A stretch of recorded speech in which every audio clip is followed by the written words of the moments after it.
Greetings, this is Obi-Wan Kenobi, and I have drifted into the underworld. The Star Wars Underworld. I have a bad feeling about this.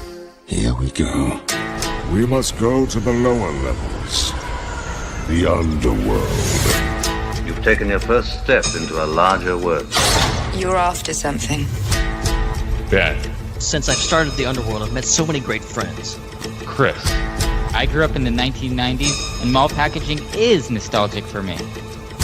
Dominic. What I love most about Star Wars is that it's fun, and it's all-around good times. So, this is where the fun begins. May the Force be with us. This thing really moves! Whoa! I like I this! can't believe you came all this way to see me. Why am I not in the intro? I gotta come up with a snappy line. Happy New Year, Star Wars fans, and welcome back to the Star Wars Underworld Podcast. That's right.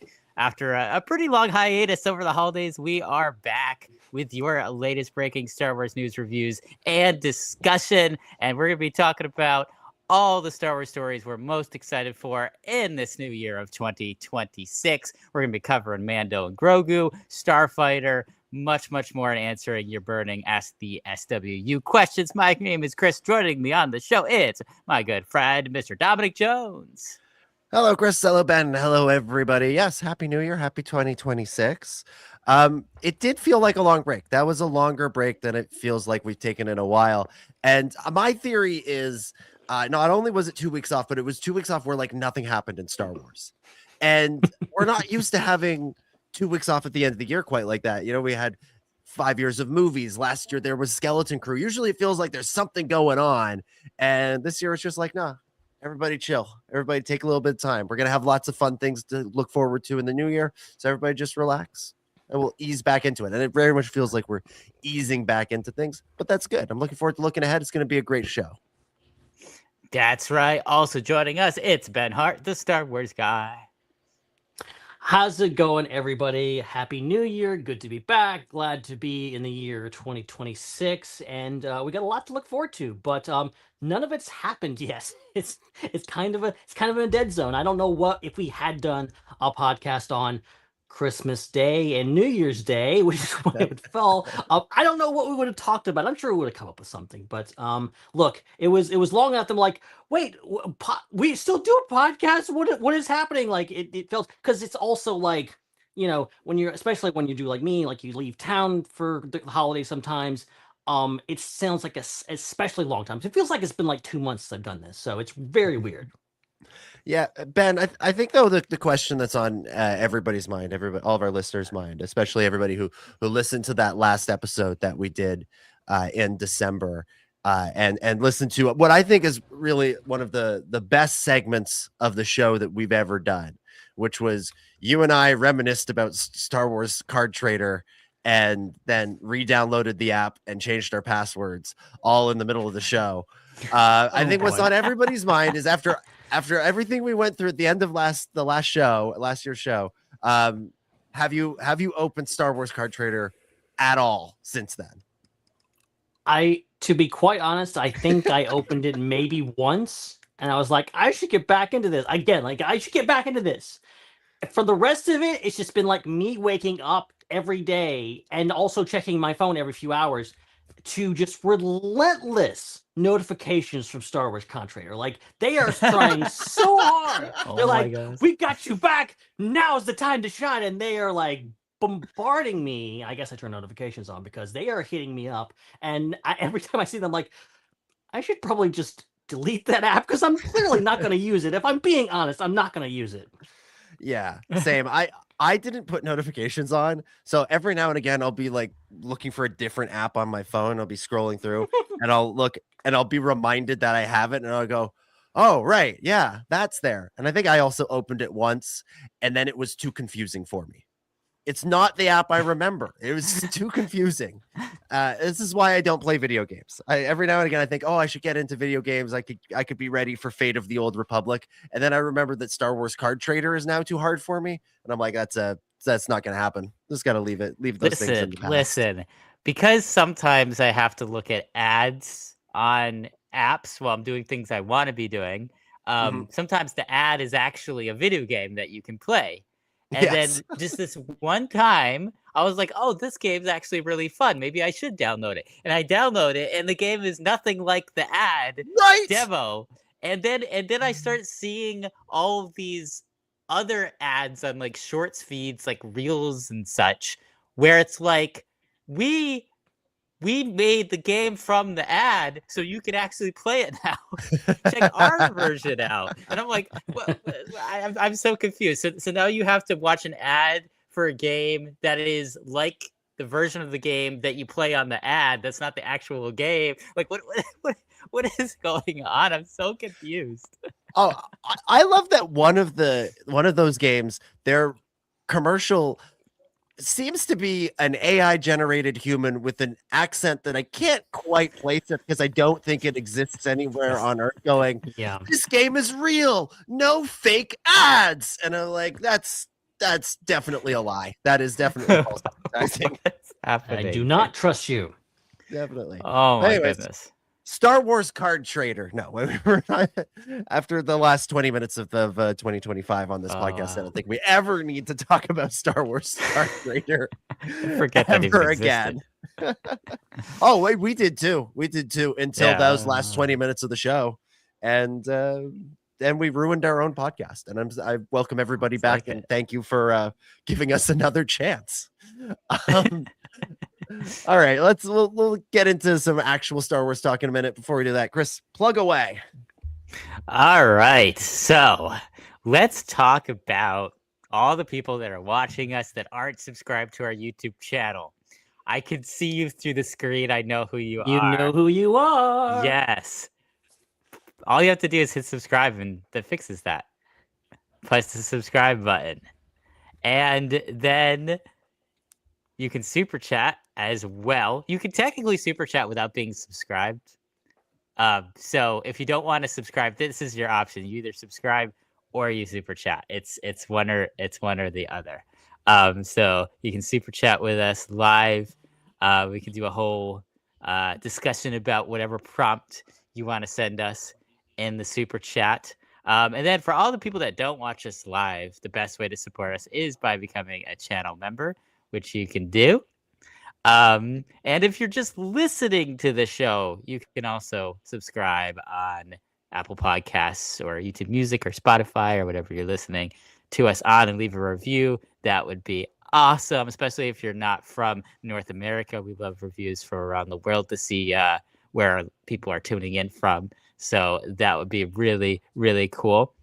And if you want to be involved in our community, outside of these couple hours that we podcast every week, the best way to do that is to join the SWU Network Discord. There's a link in the show notes, the description, to go check that out. We have something happening usually pretty much every Friday, a get together and then discussion throughout the week. What's on for tomorrow, Ben, this coming Friday? I believe we are up for another game night. We're just now kind of getting back into the groove of the new year and getting set up for like weekly stuff. Last week we did we started actually a full-on Mandoverse rewatch. We watched the first 2 episodes of The Mandalorian, and hopefully we will have completed the entire run all the way through to, I guess, Skeleton Crew. Before Mandalorian Grogu comes out. That's awesome. Yeah. That's fantastic. So if you want to be a part of that, join our Discord if you have not. And also, we have other shows as well, other than this one, that is on the greater SWU network. So check out the Raeside, which is Hannah's channel. Check out Eye on Canon that Joel and Matthew do on this channel on Mondays. Check out Tales from Beyond the Galaxy. That's Jordan's show. They're on their own channel on Twitch. And Tractor Beam on, I think, is this still on Wednesdays? Tractor Wednesdays, Beam? yes. Yeah, check that out the day before right here on this channel. All right, let's dive into things, and we'll start with a little bit of a 2026 preview because there's a lot to look forward to this year. Among the highlights are The Mandalorian and Grogu, Ahsoka Season 2, Maul Shadow Lord, Star Wars Visions presents The Ninth Jedi, Zero Company, Galactic Racer, Star Wars Legacy, and a plethora of other books and comics, although mainly books. Comics, there's some funky business going on with right now. There's a lot to be excited for. We'll talk about maybe some under the radar things in a minute, but let's just look big picture. Thing that you're most looking forward to within the next, well, I guess it's not 52 weeks anymore, 51 weeks, Ben. Next 51 weeks of 2026. Yeah, I mean, there's a lot this year. I mean, I feel like we do that every year. We talk about like, oh my God, it's gonna be the biggest Star Wars year ever, and you know, it very well could be. But I think also we just had consistently, even without the films, which we are getting one for the first time in 7 years this year. We've had a consistent, like, good output of a lot of great Star Wars stories. We had a lot last year. And I'm assuming 2026 will be great.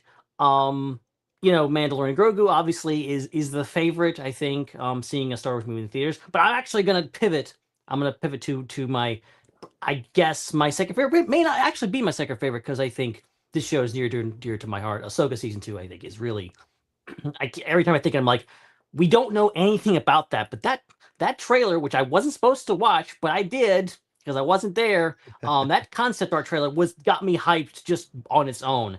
And the fact that it's coming hopefully this year, they've like kind of sort of confirmed it this week that like, oh, by the way, it's coming sometime this year. They won't give us an actual date, but I think it's safe to say that it'll probably come out maybe December 31st, maybe, but you know, at some time in the next 51 weeks. Yeah, it feels like the sort of end of the year project, or the end of the year sort of Star Wars thing, because I think Mando Grogu is gonna eat up a lot of oxygen in the first half of the year. But yeah, it is very exciting. Like I think there's a lot there to be excited for, and that's something that Ahsoka Season 1 is not my favorite. You know, like there's a lot in it that I like, but overall, it didn't hit the notes I was hoping it would hit, and it kind of fell flat. I don't know if that music metaphor works, but it just kind of it didn't live up to the hype in my mind. But Season 2, it does seem like they're upping the ante. They're making it into something bigger, and they're leaving us with it seems to me like it's going to be the lead into probably the Dave Filoni movie. Like it feels like wherever we end with that show is going to kind of be the starting place for that movie. And so it feels like it's going to be much bigger in scale, much grander in scale. And for as much as we talk about Acolyte and how Season 2 was supposed to be the actual story and Season 1 was sort of the prologue, the preamble, I kind of hope that's the case with Ahsoka, where this season coming up, this is the season that's going to get into the really interesting stuff. It'll get into Mortis, it'll get into Akbar versus Thrawn, and like the beginnings of this second phase or new phase of the Galactic Civil War. Like that, I think that stuff is going to happen in this season, and I feel like that's the things that, if you'd ask me what are you looking forward to in an Ahsoka show going into Season 1, it would have been more that stuff. It certainly would have been the World Between Worlds stuff with Anakin that we got in Season 1, like that all obviously lived up to the hype, but some of these things that we're looking at coming in Season 2, I think, are the real backbone of this show. Chris, where are you on the hype train for Ahsoka Season 2? Yeah, I agree, and I wasn't frustrated with Season 1 because I knew it was just Season 1 and it was the like setup season for the show. So I don't think it didn't fall flat for me. Like, it just made me really excited that the show was going to continue, and everything they were setting up for Season 2 was really, really fantastic. So, you know, I would say that I agree with Ben that would be the thing I'm most excited for in 2026, but not by a lot. It's not like it's just one thing that we're all hyped for, and then there's everything else.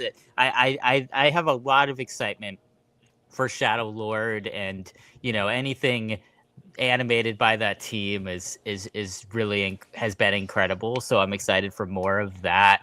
I'm excited to see Star Wars in theaters again. I'm excited for the first Star Wars Visions Presents show. So I think those are the things, like those 4 things, I have a lot of excitement for. And Ahsoka, I think for me, it's just the reason why it kind of passes the other things is I don't expect Mando and Grogu to really push Star Wars storytelling and the plot forward a lot. Like, it seems like it's just kind of a fun adventure. Most of the excitement is in the out-of-universe stuff. It's in the fact that we all get to go to the theater and watch a Star Wars movie. Like, that's the thing that's going to be hyped about that. I couldn't really care less about... I couldn't care less, or I could care less. It's one of those things. I could care less about what we're seeing in the theater. Is the point? Yeah. Doesn't matter. I think it works both ways in this instance.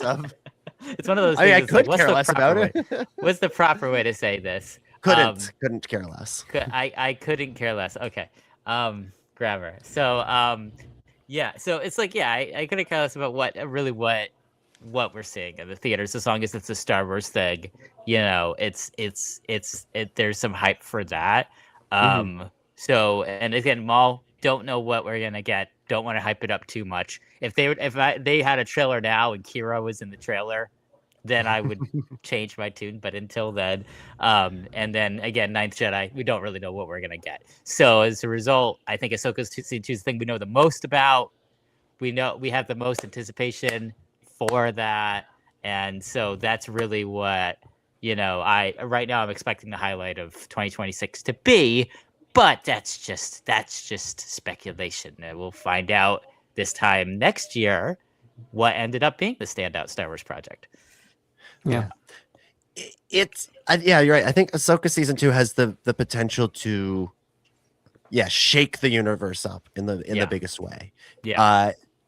To drop a bomb on the Star Wars galaxy that you'd hope it's similar to Andor in terms of quality and excitement and all that stuff, but it also has the chance to just change the trajectory of a lot of the storytelling. And knowing that Dave Filoni is being positioned to take on a even bigger role at Lucasfilm, it's kind of important. This is his chance to really make a statement before he takes on that role, not only of look at the quality of what I'm doing, but also to steal a phrase from another Star Wars movie trailer, this is not going to go the way you think. Like this, we're not just going to repeat ourselves again.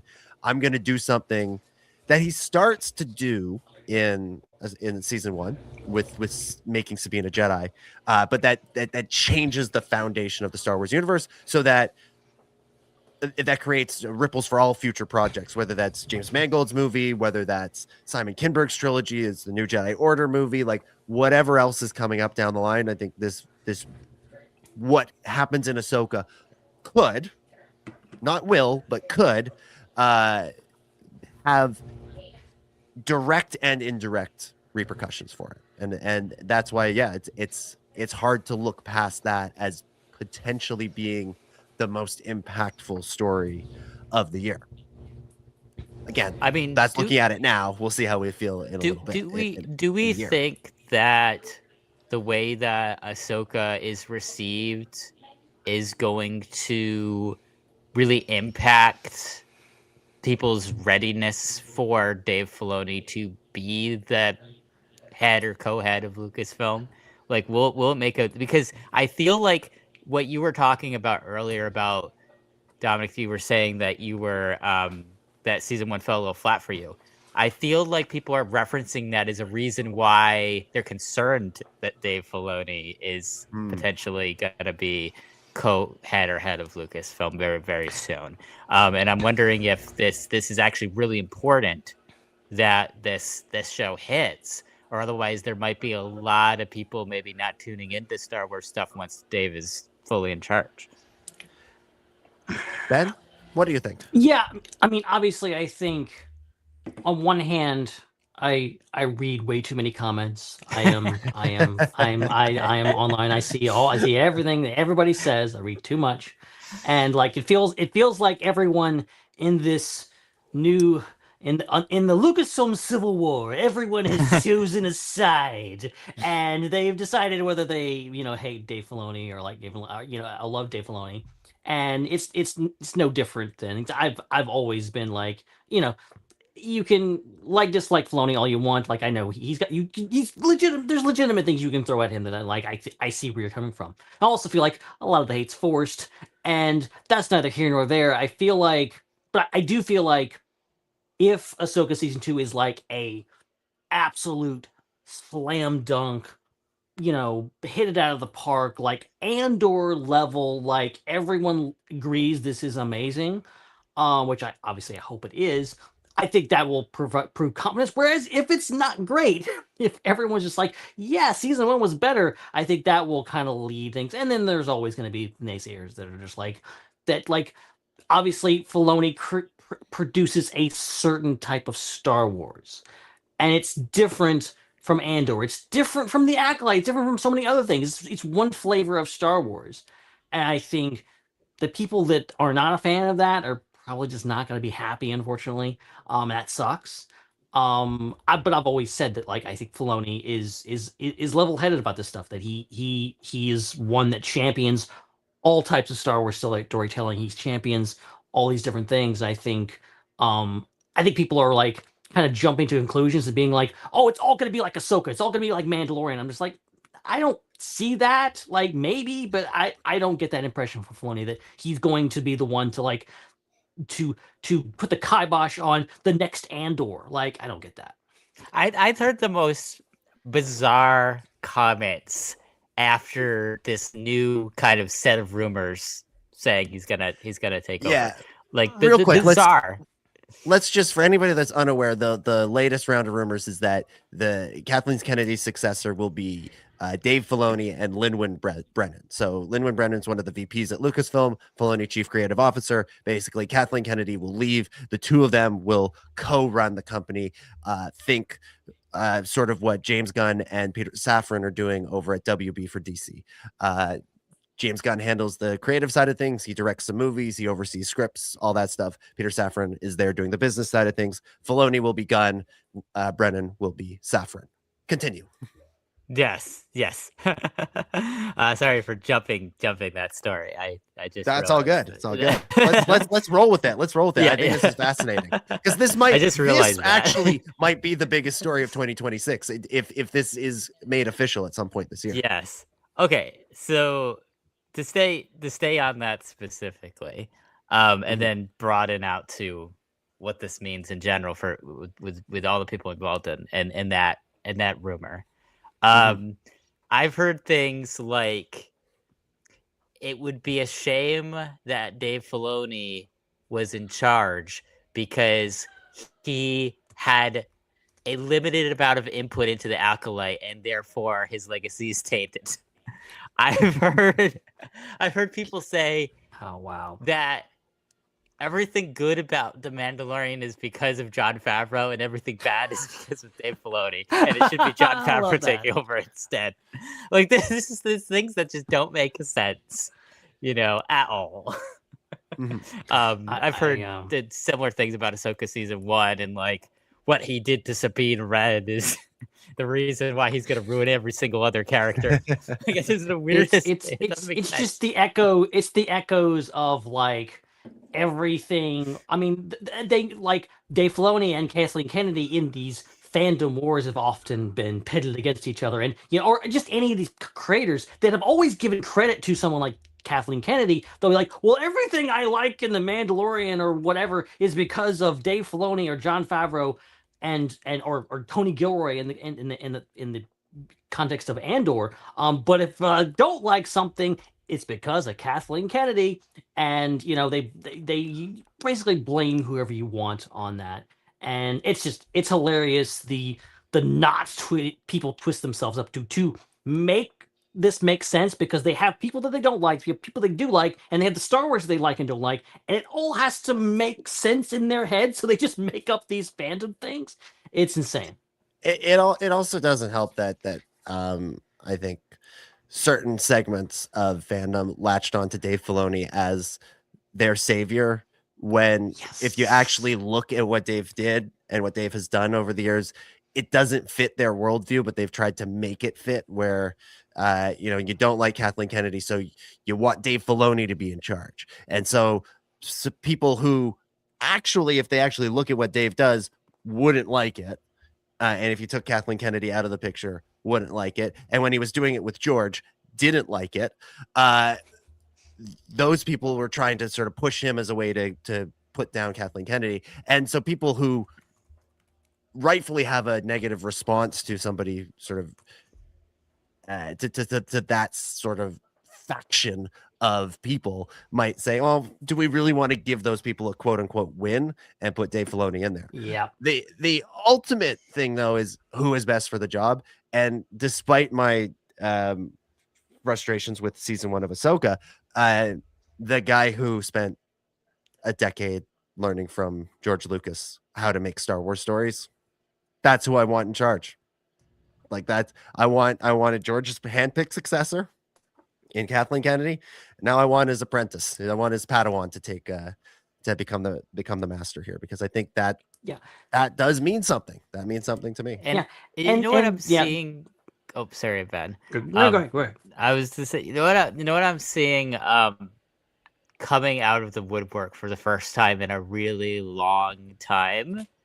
The people that don't like the prequels, that didn't like the Star Wars prequels. I'm actually seeing them. I'm seeing those people on the internet again after a very long time. I feel still like exist. I feel like we've spent like a good, 10 years of, so much of the Star Wars hate was focused on like The Last Jedi and the Book of Boba Fett and like some of the things that get picked on a lot in the Disney Star Wars era.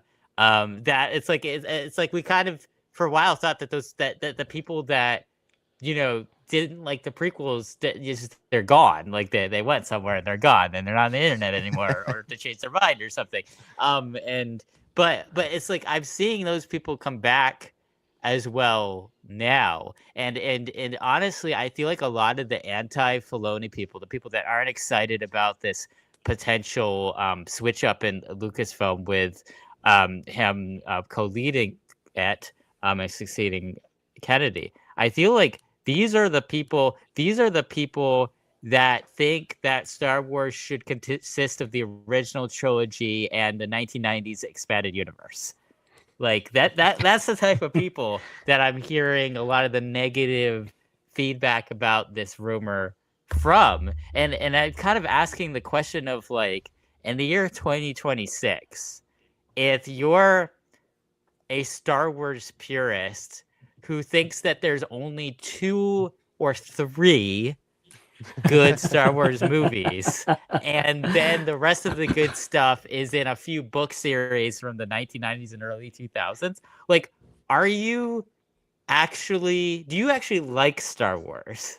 Like, is Star Wars something you enjoy, or is it just that there's a couple movies and a few books when you were a kid or a teenager that you liked, and then does that even count? Like, should you even be commenting on Star Wars and having an opinion on what happens in the future of Star Wars, when at this point you can't even say that Star Wars is defined by 2 or 3 movies and a few book series? Like, it's not even, it's so much bigger now that it's more than 10 movies and 10 shows, and the whole publishing is completely reset and now built up a whole new canon. Like, it's like a completely different thing. So it's like, it's surprising to me that we're seeing those people come out of the woodworks and comment on this.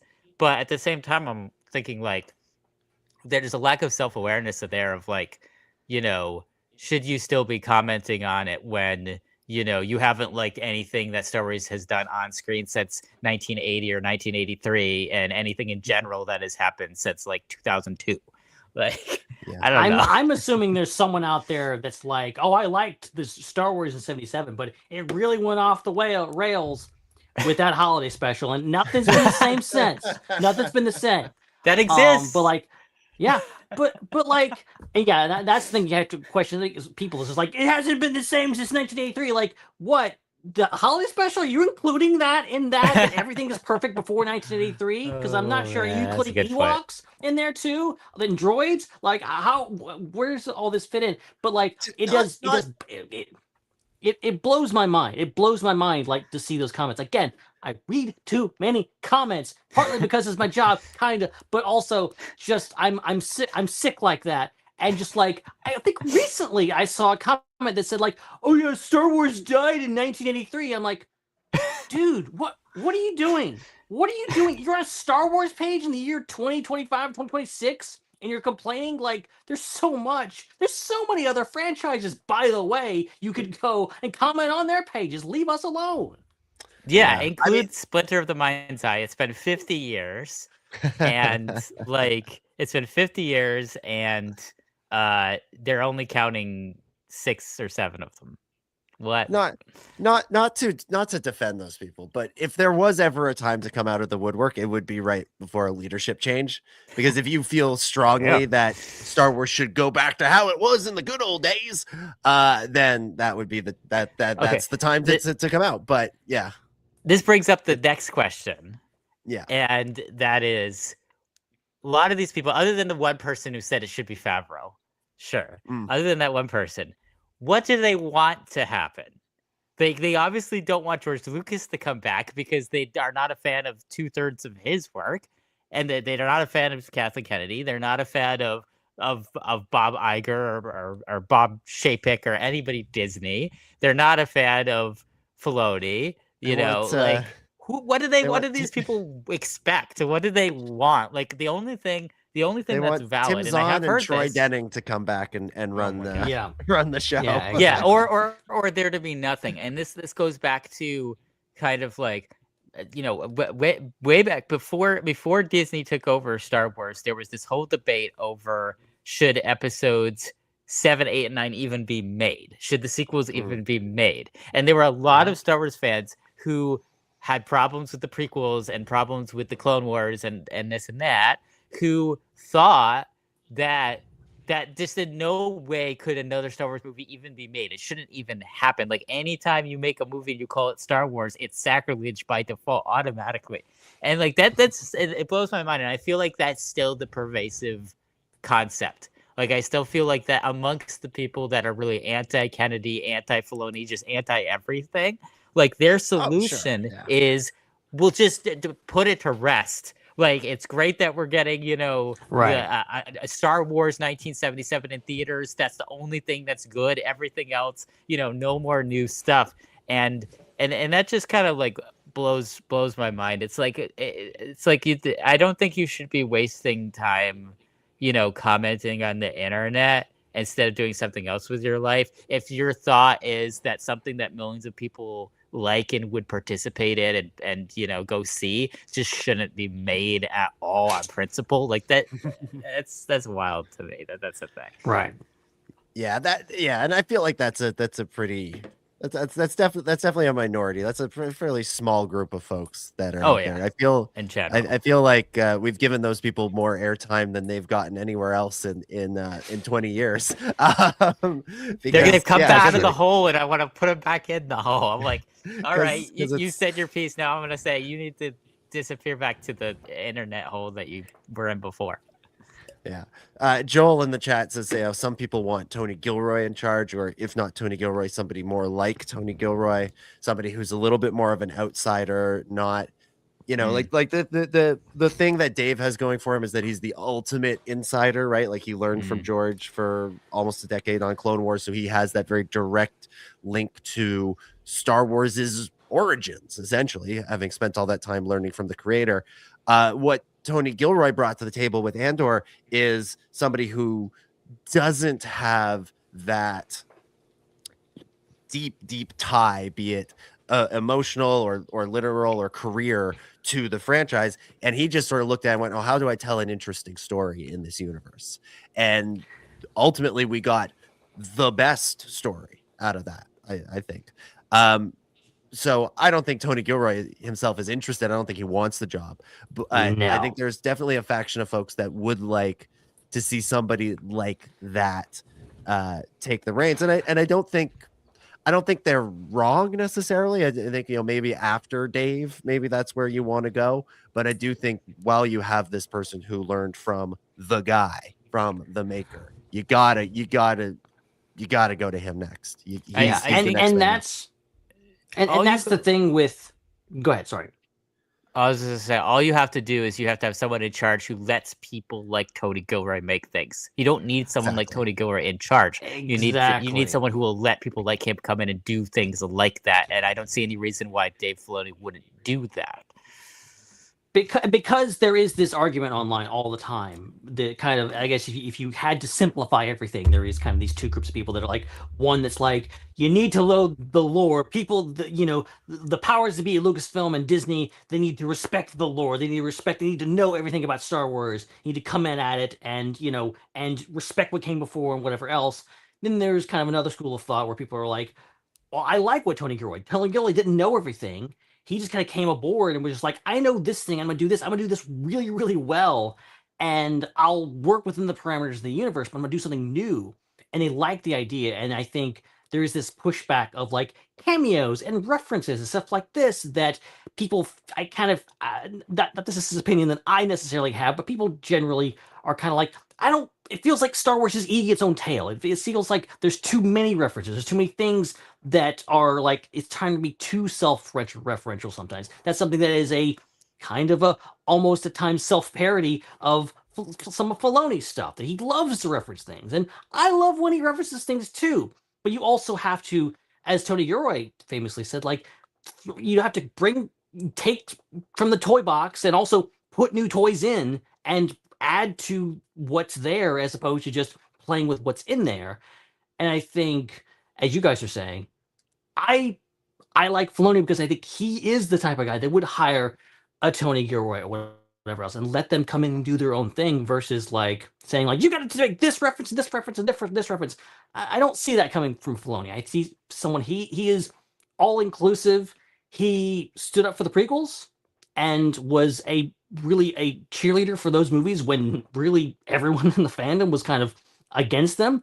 I think that's a sign right there. They're like, he's someone that sees Star Wars as far as it goes, all created equal and all Star Wars creators valid. Yeah. Here's the thing, right? I think that criticism of, Star Wars eating its own tail, of it, getting too caught up in references, I don't think it's wrong, but I think pointing that at Dave Filoni is a misreading of the situation. That's if you're frustrated with that sort of thing, that the people you're more looking at are Jon Favreau, J.J. Abrams, Lawrence Kasdan, Jonathan Kasdan. I think Jonathan more than Lawrence, because I don't think Lawrence knew much about Star Wars outside of the movies he wrote. But I think that's where you run into those problems. Because you look at what Filoni has done over the years post Lucas, post Clone Wars, in creating Rebels, there's a series of characters that are beloved and they are new and they are original and they stand on their own. They weren't pulled from other things. They weren't solely relied upon because of cameos. Yes, Rebels had a lot of cameos, but by and large, the story stands on its own without those cameos. And the best ones of those cameos factor into the character stories in meaningful ways that also further the stories of the established characters. And then when you get to Ahsoka, maybe that show needed a few more wholly original characters, because really the only like whole cloth new characters are Baylan and Shin, unless I'm forgetting somebody. Like those are kind of the only two. And I mean, Morgan Elsbeth is kind of new. Morgan Elsbeth, that's fair. That's a fair. That is true. That is true. And I would argue that Baylan is one of the best new Star Wars characters created in quite some time. Like there's a really interesting, thoughtful he character. Elevates that show for me. Like a lot. That in some ways feels more like an Andor character than a Rebels character. Like he has, yes, he has, the grandiose visions of forciness, and his costume is very medieval fantasy inspired. You know, it wouldn't necessarily fit in with the look of Andor, but he is a character that is thinking about the galaxy in a different way, the same way that we see from Dedra Meero, Cassian Andor, Bix, Luthen, and all the characters of Andor. So I think Dave is a guy who makes new things and tells stories that aren't reliant on, hey, look at that, hey, look at that, hey, look at that, which is what we got a lot from, like I said, Favreau, Abrams, Kasdan, guys like that. Yeah. Not to say I dislike those things. Those things were good, but this is the one that I always pick on is R5-D4 becoming a rebel agent, a secret rebel agent in Mando season 3 is ridiculous. Like that's a bad idea. I'm sorry. It's a bad, lazy idea. That comes from just going, oh, what if we took this character, made him into something? And it didn't work for me. So I don't think that Dave is that guy, that caricature of a Star Wars creator that folks are talking about when they talk about the parade of cameos. And even really like on their own, Abrams, Favreau, Kasdan, none of those guys are that either on their own. It's just when you merge all of those stories into one, it can start to feel that way. And so then when you do have meaningful cameos on a show like Ahsoka, like Anakin, it can feel like it's part of the parade of cameos from the other shows. But the key thing with all of this stuff is to look at the story that's being told and figure out, is this character's involvement important to the story being told? And absolutely, Anakin's was in season 1 of Ahsoka. Absolutely, yeah, it was. Yeah, there's not enough of him. I mean, we kept calling for him to be in things, and then he wasn't in it. So that's a different story with that. And that could be said about pretty much any of the cameos from the prequels. Like that's the kind of the big difference. Is the reason I think that a lot of the cameos get old is because it's the same original trilogy characters again and again and again, which works for a bit. But then, like, you know, I'm sure, you know, we were all extremely happy that Harrison Ford, you know, came back. It was a huge part of The Force Awakens. Like, that's not a cameo. Like, that's fantastic. No. But if really, like every single movie had Harrison Ford showing up in it for 5 minutes, that would be like, okay, like, and that's how it feels like sometimes. Yeah, and to be fair, Hayden wasn't even really a cameo in Ahsoka. Like that's a proper guest starring role in episode 5. Yeah, so definitely cameo. He gets it. Yeah, he gets how to manage that. I think. Yeah, so I think people like what they like, right? And if you like Andor better, I understand wanting to have a more Andor person in charge. But I think Filoni, well, I don't necessarily think he's at Tony Gilroy's level in terms of what he sets out to do. I don't think he is this sort of like all fan service all the time guy that people who enjoyed the fact that there was a lack of fan service in Andor, myself included, worry that he is. I think he is very, very thoughtful, and he understands this universe and the pre-existing characters in a meaningful way, and has shown himself as capable of creating new ones. And then, you know, the trick is merging them together. And again, he's done a pretty good job at that too. So, yeah. So this, as I said, this might wind up actually being the biggest story of 2026. It was reported by Puck News this week that Dave Filoni and Lin-Manuel Brennan are now the lead candidates. But we should also mention that Puck said that Kathleen Kennedy would be announcing her retirement by the end of last year, and that obviously did not happen. So take this all with a grain of salt. I don't think this report is inaccurate, because I think it has been corroborated by a couple of the sources. I'm not sure the timeline maybe is working out as well as the leakers are thinking. I don't think anybody knows what the timeline is here, right? Because even there is a timeline, like, you know, remember last year, like this was early in last year, like sort of around March. It was before Celebration. There was a big report that Kathleen Kennedy was like about to step down. And then she went out and actually did like a wide-ranging interview. And she basically said, like, yeah, sooner rather than later, I'm probably going to be out. But when I go, it's not going to be like a, it's not going to be like she's going to be marched out of there with her banker's box with, a picture of Frank Marshall in it and a plant, right? Like it's not going to be that. There's going to be a transition period. And she'll stick around to continue to just serve as producer on some of these movies that she's already started working on.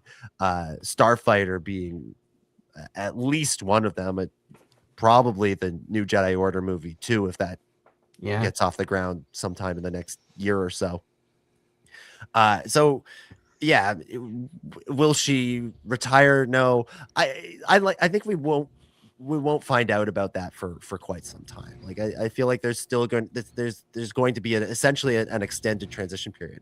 And if we go back to that story, the Hunt for Ben Solo story, right? Like Driver and Soderbergh and everybody, they were pitching Kennedy and Filoni, and I think Carrie Beck at that time was part of it. And I wouldn't surprise me if other people were involved in that pitch as well. So like it's already kind of moving in that direction. And if we go back to Celebration last year, like when they announced Starfighter, it was during the Mando Grogu panel, but it was just Kathleen Kennedy and Dave Filoni together on stage. So it was kind of like, here is the present and the future represented in this presentation, as if to say this movie has the blessing of the current and future regime. It's not going to be one of those things where it gets buried when somebody else takes over because it's not their project, quote unquote. Right. And like Dave Filoni recently, what was it, last year, got the chief creative officer gig, there was the big hoopla about him being promoted. You could potentially see that as like, okay, well, he's kind of there already. He's moved up into that position where he's going to stay, and more of the transition will be in regards to the producer roles and the administrative roles, which Lin-Manuel Brennan is going to be handling more so. And I'm sure Kathleen Kennedy's working about, like, the transition may already be taking place. In fact, if it's going to be taking place anytime this year or next year, it's got to be. That transition's already got to start happening. So it's not going to be, like you said, like this clean break. It's going to be this slow, arduous. Whenever they make the announcement, that'll be, I'm sure, that'll be a big moment, but it won't be the moment. They'll make the announcement and it'll be something like, it'll be like in October, and it'll be like, and they'll take over in the position starting in January, kind of thing. Like it'll have something like that. I honestly, like, I think they'll announce it, but I almost feel like it'll almost be there won't be a lot of fanfare to it. It'll just be a post on StarWars.com with smiling pictures of Dave Filoni, Lin-Manuel Brennan, and Kathleen Kennedy. Like, I don't think there'll be anything more than that. Yeah, or it could be, it could be like, hey, Dave Filoni took on an apprentice, Lin-Manuel Brennan, and they went and they defeated Kathleen Kennedy, and now only two there are, and they have taken over Lucasfilm, and they rule as a new empire. No, probably won't be like that. Probably. Sticking with the like looking ahead at 2026, like we've talked about Ahsoka, we've talked about this potential change that might be in the cards for Lucasfilm. Shifting back to Star Wars stories themselves for 2026, do you guys have like an under the radar story, or do you have something that like a project that you think is coming that people aren't expecting to be as big or as good as it is? Is there kind of a dark horse or a sleeper Star Wars story that we know of this is coming this year that you think could surprise people when it drops? Well, I think we still don't know so much about Shadow Lord that could end up becoming very, very big, because it can go in a lot of different directions right now. Like, it could be a very focused story around Maul specifically, or it could really become like the next like Dark Times era, story that's really moving forward a lot of plot with what's happening at that time, especially in kind of the underworld part of Star Wars, since we've seen it with like the Jedi and we've seen it with the clones, but we haven't seen it as much with the Underworld and Focus. So I think that show has an opportunity if it expands beyond just really following and focusing heavily on Maul. I think it has an opportunity to kind of be a next like Clone Wars type thing, but I don't know if that's going to happen, and that's not something that's being anticipated. And I think that if it just focuses on Maul, it could be very popular, but it would be difficult. I think it's going to have to be very I don't know. It's going to have to be the type of vibes of the Night Sisters episodes of the Clone Wars in order to really get a lot of to beat some expectations and be a Dark Horse story. If it's just going to focus on Maul, it's going to have a tone to it that's very horror based, I think, and it kind of just be visually and tonally very different than say the Bad Batch or the majority of the Clone Wars or Rebels. Ben? Yeah, I mean, like, I'm going to echo that. I think Shadow Lord is one of the more interesting options on the table for this year, being that it's so unique, being that it's unique not just for this year, but for like all Star Wars animation, of just like this whole thing. We've kind of had with the exception of Star Wars Resistance, we've kind of had these all between Clone Wars, Rebels, and Bad Batch telling kind of one big story. A lot of crossover between the characters. And obviously this is a continuation of that in a way, because Maul shows up in most of those shows. But it's also very different.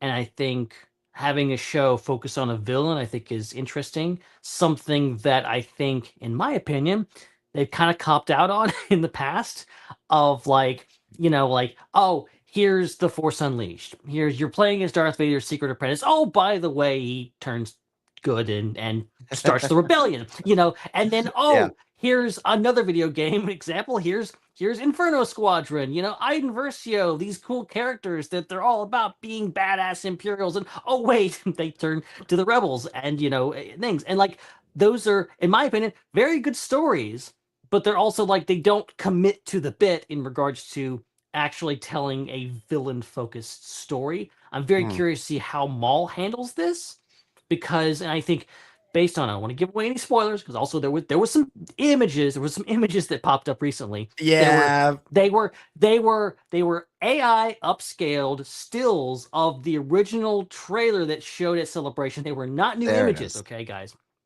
So they look good, and if they're out there, if you see them, very exciting, very good stuff.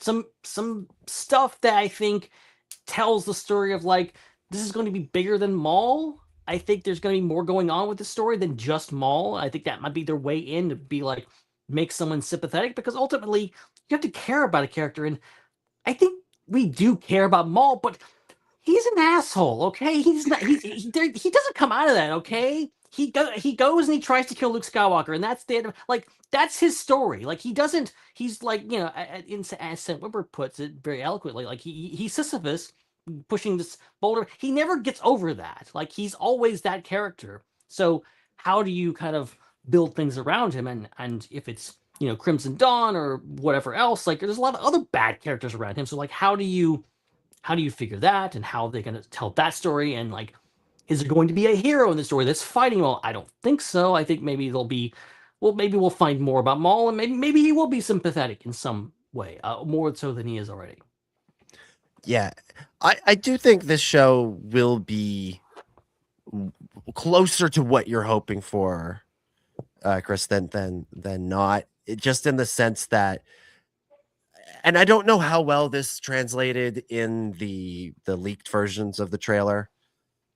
It's still the Clone Wars style animation, but it's been even more stylized to be darker, to be grittier, to be grungier, and I think it will take us in those directions of those Night Sisters episodes, in a way that, like, when I saw those AI upscales of the pictures this week, like, at first I was kind of disappointed, because at first I thought they were real. So good job, Faker. Good job, Mr. Chat GPT, or whatever used to create that. but I was kind of disappointed because it looked like they had removed all of that grittiness from it, and it looked more like a Clone Wars episode. And so I do think it'll there's going to be something different in the tone and feel of this show compared to even the Bad Batch, which had a lot of optimism to it despite its dark setting that came from the character of Omega. The other thing is like the show, the first season at least is 1 year out from Revenge of the Sith, so it's 1 year out from the end of the Clone Wars.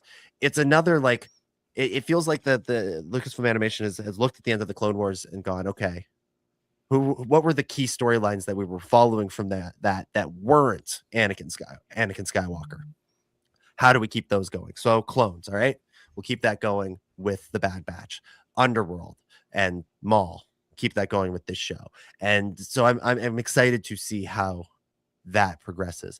I think we've talked about this in the past, but I share the hope that like each season is kind of its own contained thing where like there's a story that plays out in season 1 and then we jump ahead 5 years.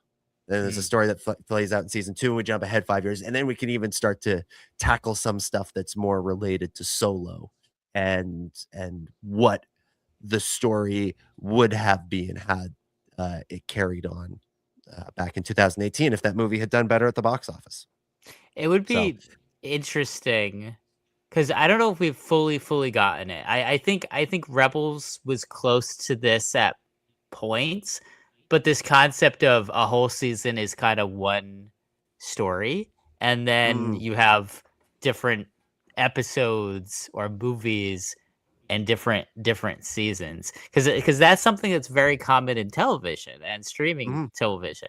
You know, so many shows did this. I mean, a recent example, Stranger Things, just wrapping up. Very much each one of their seasons was like a 7-8 hour long movie by itself. And I've always wondered how that would translate into the Star Wars universe, and it would be interesting to see this show do that, where instead of it feeling really episodic and it's a kind of a self-contained story or story arc of a few episodes, it'd be very interesting to see if it's just kind of one long movie chopped up into episode parts, and then you just get that full through line and development of the plot from the first episode to the last episode of the season, and then season 2 is like something still the same characters, there's some overarching stuff, but it's kind of a different plot. Like it would be very interesting to see that. I wanted to see them do that with something. I don't know if it's going to be with this, or maybe Ninth Jedi will be like that. I don't know, but I wanted them to do that with something. I mean, Andor almost was like that in a lot of ways,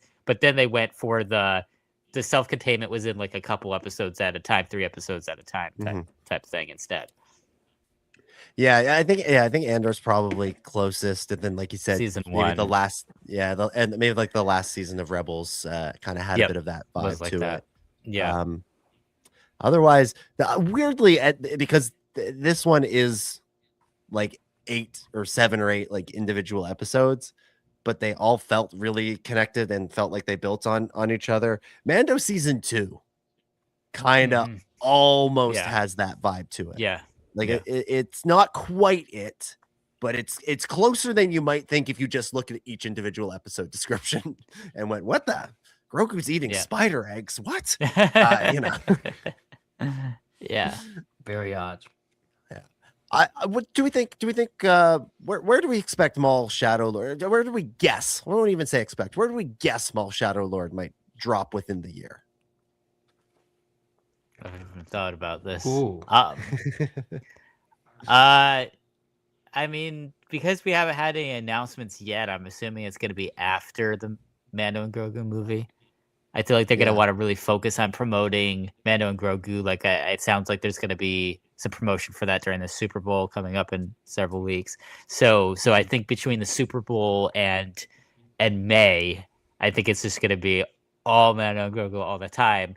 But then after that, I think we're going to get a lot of the other stuff in the summer and the fall, and maybe the winter, early winter. Ben, I'm gonna predict that Maul Shadow Lord will premiere a week or two right before The Mandalorian and Grogu. Interesting. Just because Lucasfilm's marketing strategy usually makes no damn sense, and they just have things going at the same time, usually. Frustratingly, Assuming chaos. like they did with Rise of Skywalker and Mandalorian, like they did with what Andor and Bad Batch, like just like they have all, and then there's like empty space like right now where there's nothing going on. Like you could just put it, you could have it on right now. I know maybe it's not ready, but like just things. That's what I'm expecting. Like I'm hoping for like a trailer in the next couple weeks for Maul Shadowlord, that maybe we'll get it. But in between now and Mando and Grogu, because like their lead time on these trailers is not very big with the Disney Plus shows. So I feel like they could drop a trailer tomorrow that says, "Oh, it's coming in February." Like they could do that. And who knows? And that would be great because it would be in and out of the way and would give us something to talk about instead of obsessing over Mando and Grogu. But also the other thing, maybe. The other thing, maybe. Oh, just that it might pop up exactly when Mando and Grogu things. I'm sorry. I finished that sentence very weirdly, and I thought there was more. Else, but I wasn't. I was like, "What's the other thing?" I'm excited. Well, it's strange. It's strange that we're going through a winter without new Star Wars content, because usually there's something in the winter. This was what I was going to get at, is if we had been having this conversation back in, say, October, which we probably were, I would have been predicting now. For this show, because that was the last 2 seasons of Bad Batch. That's how it worked. Was they would come out in January. And they'd run from sort of January to March, and so you'd have that January to March phase, and then you'd have a little break. And we'd have Mando, Grogu, and then you come back in the summer with Ninth Jedi, and then in the fall with winter with Ahsoka, and then like there's your year. Get a little bit of Star Wars all the time. Isn't that lovely? But that's obviously not the case unless, like Ben said, they do something weird and say, "Hey, guess what? February 1st," and they announce that tomorrow, and we go, "Oh, we have to wait a week to talk about the trailer." But that would have been my prediction, but I do think, Ben, you're probably right that there will be overlap, because the other thing is that comic book, the tie-in comic book, was announced as coming out in March, I think, and as much as what I personally, as a reader and a fan, would be to have that entire run of the comic, which is a prequel, play out before the show, in chronological order. I suspect they would want issue 1 on shelves around the same time that episode 1 is on screen. So probably, you have it in March, and it leads into Mando, Grogu. And that's how they do it. That's how they do it for whatever reason. And then summer, Ninth Jedi, fall, winter, Ahsoka. There's your year. And then all of a sudden it's February 2027, and we're getting ready to go see the special edition of A New Hope in theaters. We're seeing Star Wars 77 again, which will be fun. Speaking of Mando, Grogu, did you guys go see Avatar over the break? No. I did. You did? And Chris, you did not. I did not. Did not. Okay, so Ben, when you saw Avatar, did you see anything interesting before the movie? Well, there was something interesting. There was and this is kind of been out there online. So like I don't know how many people have actually seen this, because I know it was on there. I was able to post it to our Blue Sky. Okay, so some of you have seen it, but this is the updated, new, slightly altered trailer for the Mandalorian Group, which starts with Mando suiting up Grogu. There's like a new scene at the beginning, and then there's a whole sequence at the end, like a arena sequence that's added. And there's a few different shots. It's mostly the same trailer, but also, and just like worth the price of admission to go see Avatar. to see this thing on the scenes and see that trailer on the screen, which was very exciting. Yeah, look, I enjoyed Avatar for what it was, but if you asked me what my favorite 2 minutes were of that afternoon, Yeah. it was the Mando Grogu trailer. It was really good. When we saw the one that was online, it was like, that's kind of uninspired. And then I heard like, oh, they're doing this updated version. I'm like, okay, let's see what they do. And when it began, I was a little like, I don't know about this, because the scene of Din getting Grogu ready, like, and he's telling him about how important it is to wear your armor correctly and stuff. It did give me flashbacks to the season 3 trailers where there's all this voiceover of Mando saying to Baby Yoda, like, oh, when you're a Mandalorian, you'll never be alone in the galaxy. And like, it sounded like it was this like deep cultural, spiritual thing that all Mandalorians are connected to each other. And then in the show, it was this like stupid line about how you have to learn how to correctly enter hyperspace coordinates so then you don't get lost. Like, it was like totally like, oh my god, whatever like deep meaning I had projected onto the trailer was gone in the show. And so I was kind of wondering, oh, is this that again, where it's just literally he's telling you how to put your armor on, because that is very Jon Favreau. But then like seeing it on the IMAX screen in 3D with like, a handful of new shots, I was like, oh, I am getting excited. And like, I was at one of those IMAX screens where it has the option to go taller. And so at the end, when the AT-AT falls off the cliff, it's the like full screen, totally fills your field of vision, 3D. And I was just like, oh my God, this movie's going to be incredible. Oh, we're going to have the best time with this. It's going to be so stupid. We're going to have so much fun with it. and then, yeah, this like extended sequence in a gladiator arena of Mando fighting what appears to be the Dejarik aliens. Yeah, it's the Dejarik aliens. Like, it's the Hujiks and all those guys. Yeah. It looks like so much fun. And the trailer felt like fun. You know, judging by audience reaction in your theater is not always the best way to tell how people are going to react to it. I've probably told this story before, but like over the first month that Rise of Skywalker was in theaters, saw it with a whole bunch of different audiences that all had wildly different reactions to it. There were some people that when Rey and Ben kissed were like whooping and hollering like it was the best thing they'd ever seen. And there was another audience that when that happened, everybody burst out laughing because they thought it was so stupid. So like, judging by the audience, like it depends on who is in the theater, because people are different and have different responses to things. But people seemed hyped. I saw somebody throwing the fist up in the air, like they were excited about it. Like it felt good. It felt real. And it was really, really good. And then for the IMAX showings, when you see a movie in IMAX, there's like a 10, 9, 8 countdown. And it used to just be IMAX branded, but now studios have started paying to, brand the countdown. And so Marvel did this for Fantastic Four last year. And now if you see movies in IMAX, it's a Mando Grogu themed countdown. Nice. That's so awesome. I then this is somewhere where I think I will credit Favreau, because he's the tech guy. I think he has pushed the visuals on this movie in an interesting way, where I think he's committed to the IMAX experience. I think he's committed to the 3D experience. And I think he's making Lucasfilm commit to it as well, which is why we're seeing things like the countdown. So there's some great Star Wars isms in there. And then I saw another movie a few weeks later that was totally different, not an action movie, it's a lighthearted-ish comedy, and the regular trailer was in front of it, like the online one. I was like, well, why are we showing this one? The better one exists. Show the better one.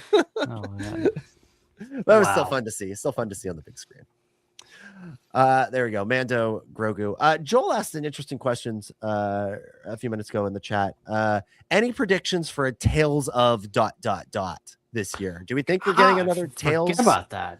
I feel like it's tradition now, so they have to, right? May 4th.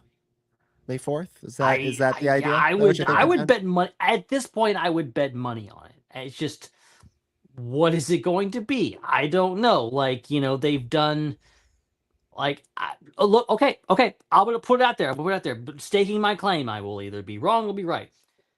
Tales of the Sith. Ooh. That would be awesome. They've done Tales of the Jedi, Tales of the Empire, Tales of the Underworld. What's next? Just do a bad guy one. Do a Tales of the Sith. That would be awesome. Okay, Chris, what would you like to see? Do you think there will be one at all? At this point, I mean, it's tough because it's like, I'd like to say like, oh, well, they haven't announced it, so it's not going to happen. But then I feel like in the past, they've announced those pretty close to them coming out. Yeah. So Yeah, exactly. it still could be a thing. My gut feeling is that they're going to do like a Tales of the Jedi Part 2 and just go back to the original one and just do more Jedi stories.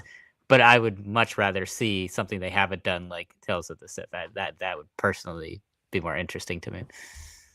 My thinking is, if there is one, which I suspect probably more likely than not, I think there'll be one. If it's coming out on May 4th, that's 20 some odd days before The Mandalorian and Grogu. Maybe they go a little corporate synergy and you get something that's either Tales of the Bounty Hunters or Tales of the New Republic. Nah, that would be cool. And so you get something in there that can kind of tie in maybe a little bit with the movie. We don't know. The movie's still very shrouded in secrecy, but we know Din Djarin and Grogu. This is just based on the end of season 3 and what little we've seen in these trailers. It seems like they're hunting down Imperial warlords. Maybe you do a 3-episode little series about whoever the warlord is they're hunting down at the beginning of the movie. Am I forgetting something, or is Forces of Destiny the only thing that Rey's been in? Yeah, the only animated thing, yeah. Yeah. So it's like I mean, I know that they have the whole story with the, movie that's coming. But like, why aren't we getting more like animated stuff with Rey? Like, it seems kind of shocking considering that she's like the Luke Skywalker of the last 10 years. Doesn't make sense. And Lego has done it. Like Lego has Lego's fully utilized Rey, Finn, Poe, all the sequel characters. Like they've leaned into it, but it seems like in general animation, Dave Filoni mostly has kind of leaned on Clone Wars characters and Rebels and stuff like that. In that era, that's what I'm looking forward to. We got a little tiny bit of it in Tales of Tales of the Empire with like Morgan Elsbeth and like getting into Mandalorian era with her final chapter. But like I'm like, okay, when are we going to get like Resistance, but like with Clone Wars animation? Like when are we going to get that? We got Resistance, we got this other show that was in that era, but it was short-lived. How can we get fully into not a full show? Maybe I would love a full show, but at least a Tales of set in that era. Yeah, I feel like so next year is Starfighter. Starfighter's 5 years after Rise of Skywalker. Maybe that's where you get into that sort of Tales of the Resistance kind of thing, and you can do Rey, you could do Poe, you could do Finn, you could do Kylo Ren, you could do Tales of the First Order. Like you could. Oh yeah, you could do any of those things. I feel like that's got to be where they eventually go, even though right now it does still seem to be that Tales is linked up fairly strongly with the Clone Wars, which makes sense. It's a spin-off of that show because season 1 is Ahsoka and Dooku. Season 2 is Barriss and Morgan Elsbeth. And Morgan Elsbeth, yes, not a Clone Wars character, but she's a Night Sister, so they could link her into season 4 Massacre. And then this most recent season is Ventress and Bane, 2 more Clone Wars characters. And it makes sense from a technical standpoint that they would have a lot of Clone Wars assets, Clone Wars and Rebels assets from that era to use in Tales of shows. But then they also seemingly made a lot of new stuff and like a lot of got that Stormtrooper character model. Yeah, they've got it. So like I feel like now's the time to like, okay, make that First Order Stormtrooper. Like when are we seeing a First Order Stormtrooper or Kylo Ren in CGI animation? Like that's what I'm waiting for. It's gotta happen sooner or later. It's gotta happen sooner or later, especially now that like this is something that I am excited about for this year and next year, and like just going forward in terms of the more tie-in kind of stories, like the books and comics, is they can do sequel trilogy stories now because it seems like they know where they're going in the post sequel trilogy era, right? Like New Jedi Order has at the very least an outline. Starfighter is shot. It's done. Like they're just editing it now. They're going to spend the next year and a half editing it and doing the VFX. The Hunt for Ben Solo isn't happening, but they did a ton of development work on it. And I don't think they're going to throw all of that out the window, all of that world building that they would do. Kinberg is writing his trilogy that is set presumably in the future. So it seems like they have ideas for where this is going. And now that allows them to turn those characters over to other creatives, be it novelists, comic book writers, or hopefully TV show producers and movie producers who can do new stories and interesting stories with those characters without accidentally creating a narrative trap that they'll have to write themselves out of or decanonize, quote unquote, something later on down the line. They can just keep the story going forward. And when they read the drafts of everything, if they see something that's a problem, they can tell the writer, no, you can't do that, without telling them why. They can just sort of say, can't have Rey say that she went to this planet because we're going to say for sure that she didn't in episode 10, whatever. Things like that. Yeah. So yeah, it's exciting times. Let's answer some Ask the SWU questions. Let's do that. I think that's where we should go next. We got some questions on the Discord. Let's start with this one from Gilster10. Gilster10 writes, when Sidious brings in figures like Cad Bane or Newt Gunray to carry out his schemes, how does he actually introduce himself to them the first time they meet? Does he give a name, or does he present himself as some kind of businessman or an anonymous benefactor? Characters like Embo in the Clovis arc and even Gunray refer to him as Sidious, which suggests that he's telling them that name directly. But why would he reveal any name at all? Wouldn't Sidious be far more careful about protecting his identity? Yeah, you're a bounty hunter. You're a scuzzy businessman. Somebody calls you up and says, I want to make a deal with you. How many questions are you asking? How many questions are you asking? And who are you trusting? I feel like there's two levels of Star Wars canon about this. Okay. Because, like, you have the films and the Clone Wars where people definitely are using their names and not any type of pseudonym, where you have Sifo Dyas using his name, Sidious using his name, etc. And then I feel like the other level of Star Wars canon is Andor, where people actually are using, are actually trying to protect their identities a little bit more and are being more ambiguous about, whose people's sources are and whose people's bosses are and such. And I think that's kind of more of a level of espionage realism, thriller realism. I don't think that Star Wars really a lot of times crosses into the thriller genre really fully, but Andor I think does. And so I think that's really why this question, I think it depends on if you're doing a thriller story or not. Like if you're doing just a general action adventure fantasy story, people are just going to use their names because you want the audience to understand what's going on and who's doing what, and the audience knows the name, and you want the audience to understand it's that person who's behind it, so thus the characters know it's that person, and that's just how it works.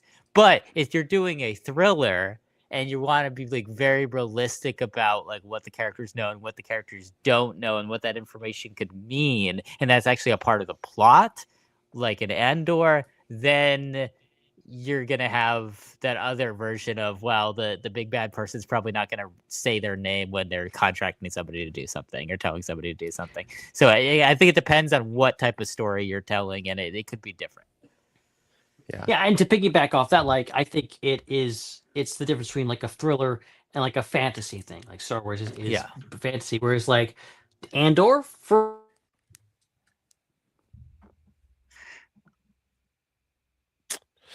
the Star Wars guy. We made it so far. We made it so far. I thought we were going to survive, but we wouldn't even make it a full episode into the year without Ben Hart, the Star Wars guy. Yes. Ben Hart, the Star Wars guy. Star Wars rules. This is momentous. This is exciting. Why, hello there, Ben. Ben Hart, the Star Wars guy.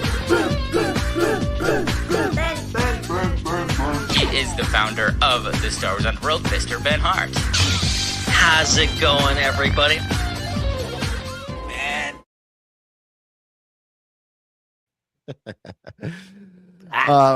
Looks like Ben's back. What? I was hoping for at least one episode where I didn't hear that damn So song. close. Damn. You looked. What was I saying? I don't know. I don't even know where I left off. You were about to piggyback off of something.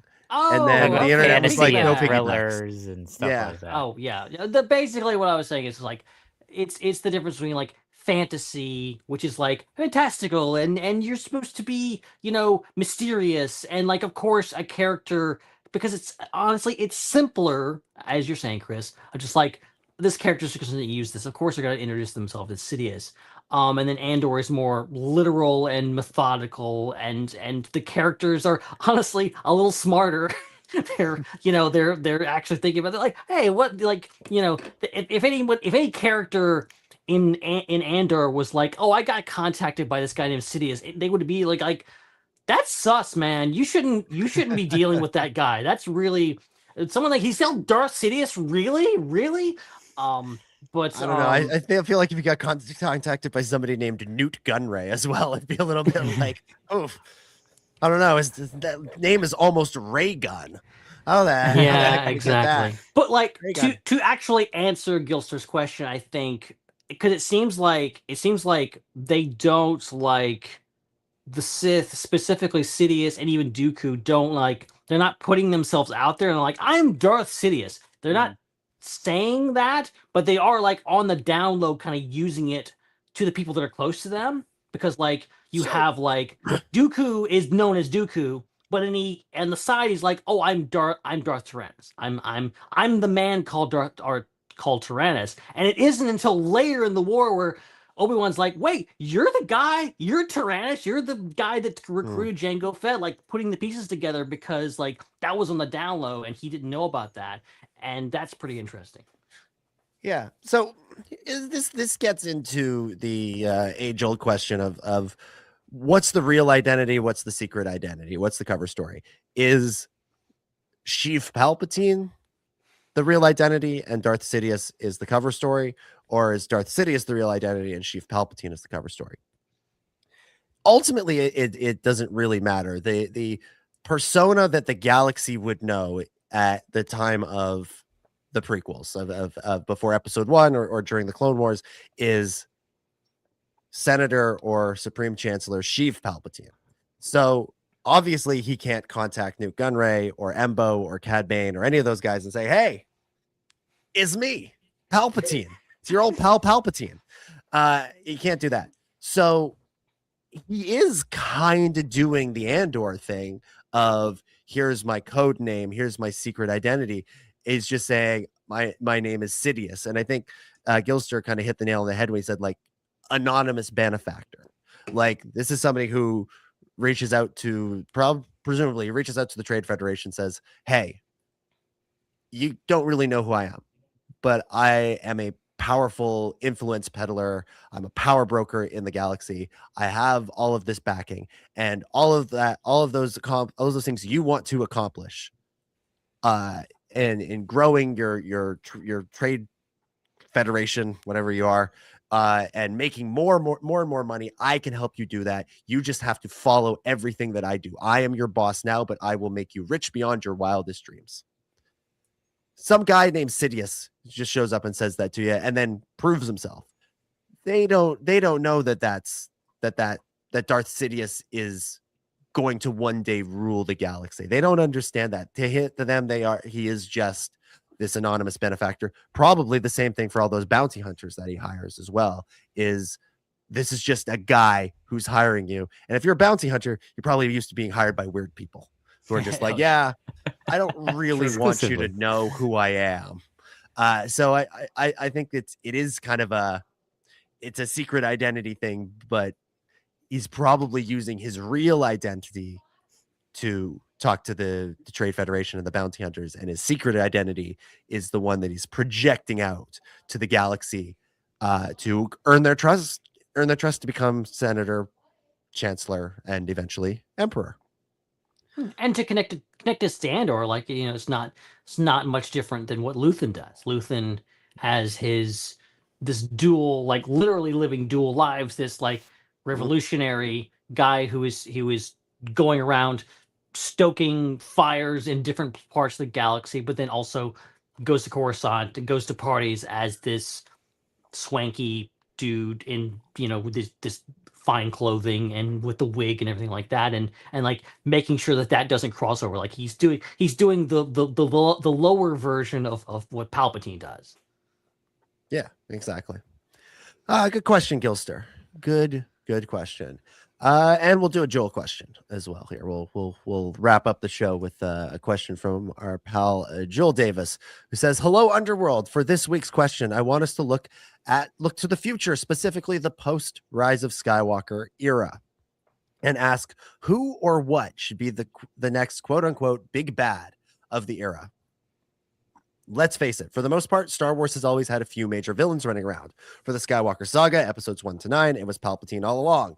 Thrawn is clearly positioned as the big bad of the Mandoverse, serving as a strong in-between trilogy villain, while on the publishing side, Marchion Ro was the central antagonist of the High Republic book initiative. So the question becomes, will Starfighter, or maybe even Rey's new Jedi Order film, start to introduce the new big bad to dominate the era? And if so, who or what should that be? Should we try again with a Snoke-like figure, but this time actually make them a true ancient Darksider from the long past? Maybe a pirate lord type similar to Marchion Ro? Heck, let's take it to the next level and make the big bad a godlike dark side being. The second question is whether the post-Rise of Skywalker era even needs a big bad at all. Not every era necessarily requires a quote-unquote Thanos-level villain. Either way, I'm curious to hear your thoughts on who the big bad of the future should be, or whether there should even be one at all. Love the podcast as always, Joel Davis. P.S. In case Lucasfilm doesn't have any ideas, I say they should just break the glass and have Rey fight the Yuzan Vong. LOL. That's what I was gonna say.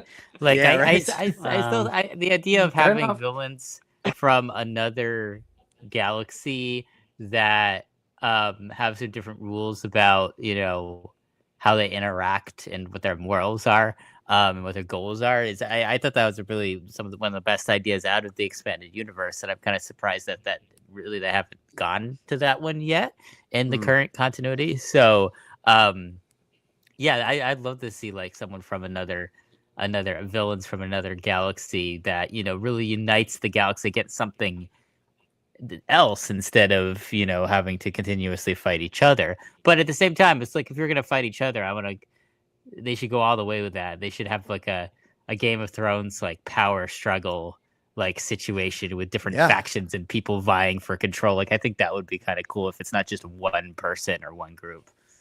Mm-hmm. Well, and in Game of Thrones, right, you have there's the power struggles within Westeros with the Lannisters and the Starks and the Targaryens and all of them, but at the same time, looming beyond the wall is the White Walker threat, and maybe you do something like that where how you do this in just a trilogy, I don't know. That's for Simon Kinberg to figure out, not me. You know, everybody is fighting amongst themselves for control of the galaxy. There's a power vacuum with the destruction of both the New Republic and the First Order in the span of like a year. And so everybody's fighting amongst themselves. Who is in charge? Who takes over?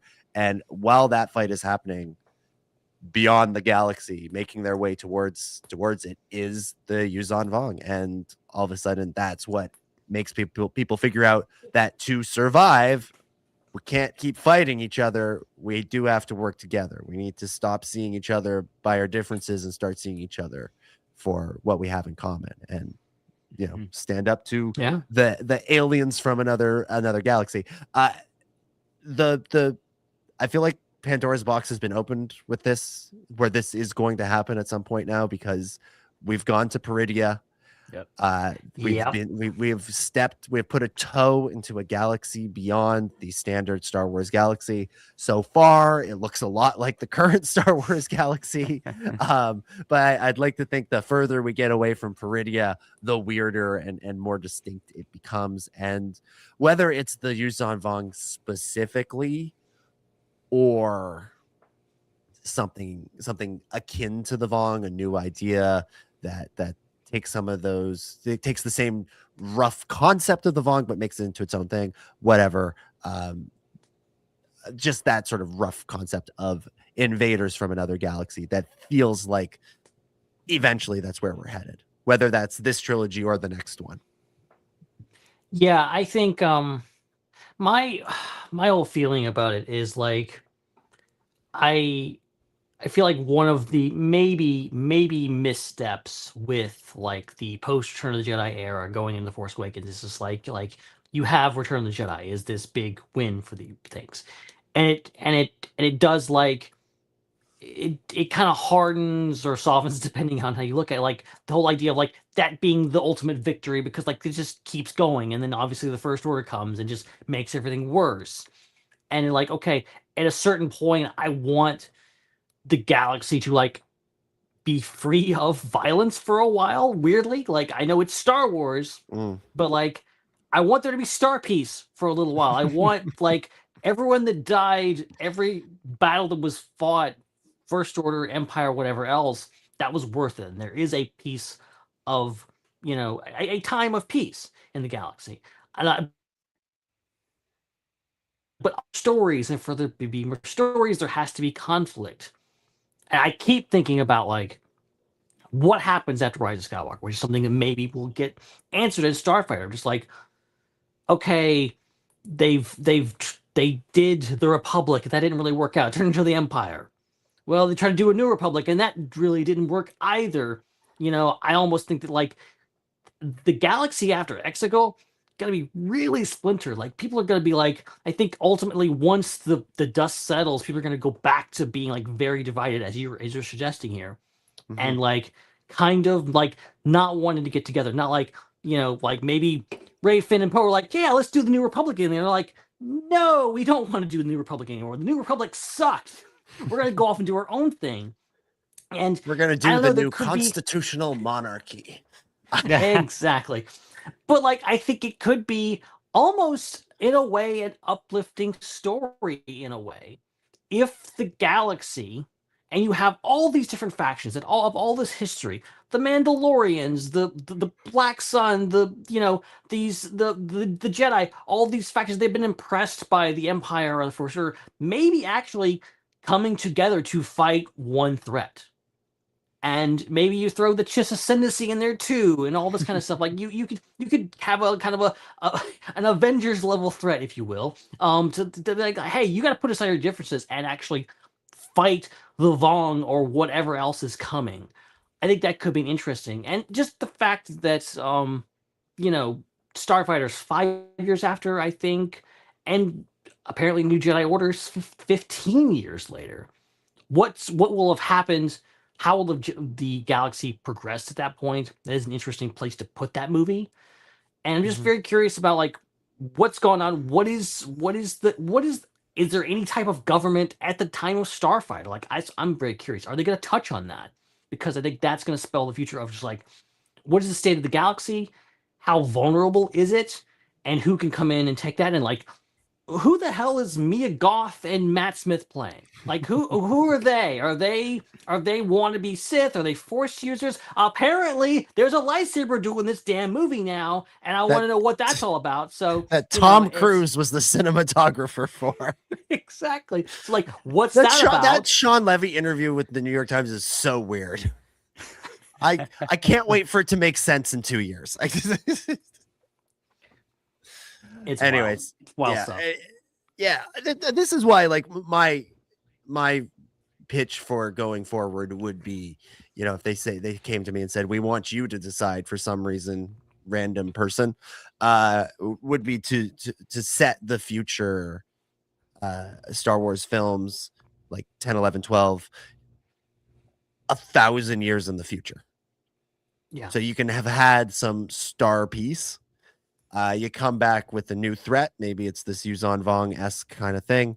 And a whole new set of characters, but through holograms, force visions, world between worlds, whatever, force ghosts, you can still bring back Rey, Finn, Luke. Just freeze them in carbonite. Oh, yeah.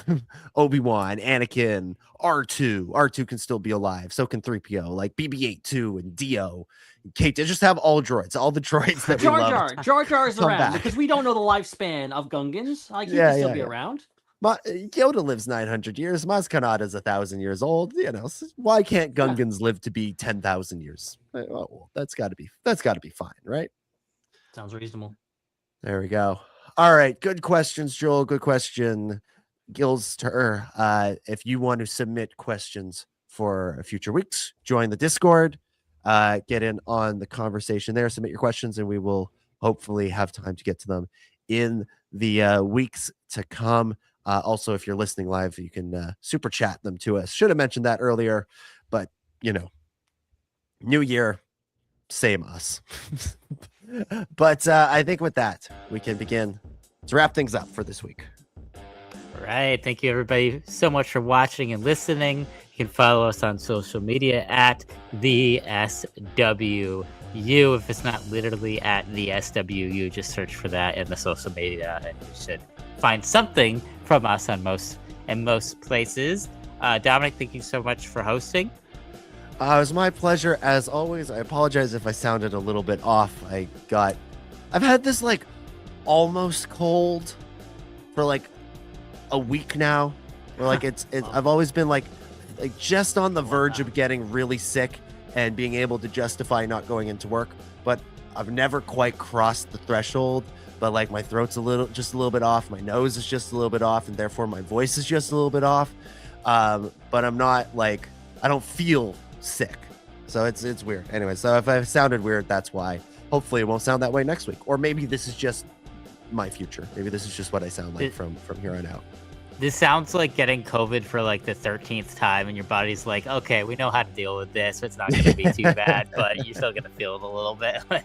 That's what it feels like. It's like you have antibodies almost. You got the antibodies for the previous variant. That'll more or less take care of it. Not entirely, it kind of lines up. You can follow Dominic online at DominicJ25. Ben, thank you so much for hosting as well. Oh, it was a pleasure, as always. And yes, I'll probably spend the next 7 days reading too many comments again, and finding out what all of you people think about whatever else, and then getting infuriated by your dumb comments. But anyway, that's neither here nor there. It's a new year. We've got a lot to look forward to over the next 365 days. It really will.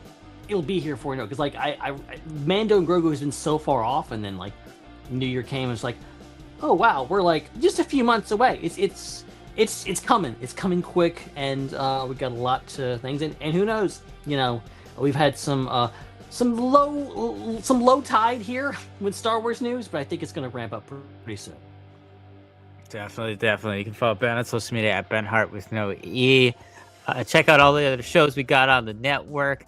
Head over at the Raeside, always putting up content throughout the week. And on Monday, we'll have a new Ion Cannon. On Wednesday, a new Tractor Beam. Both of those on this channel. And also stay tuned to the next episode from Tales from Beyond the Galaxy as well on Twitch. It's the best place to check them out. And of course, we'll be back as well in the week with another episode too, right here, same time, same place. The link to that mentioned Discord is in the description, so definitely click on that if you haven't. A lot of fun happening over there, including a game night on Friday night. So if you're watching live, that's tomorrow. If you're watching after, perhaps that's about to start.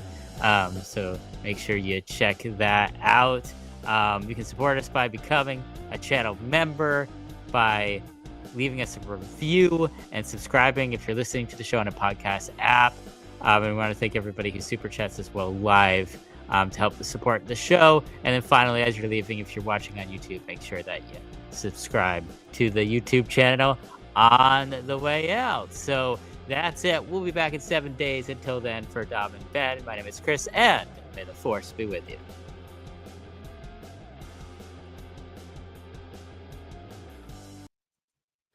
It's a wrap.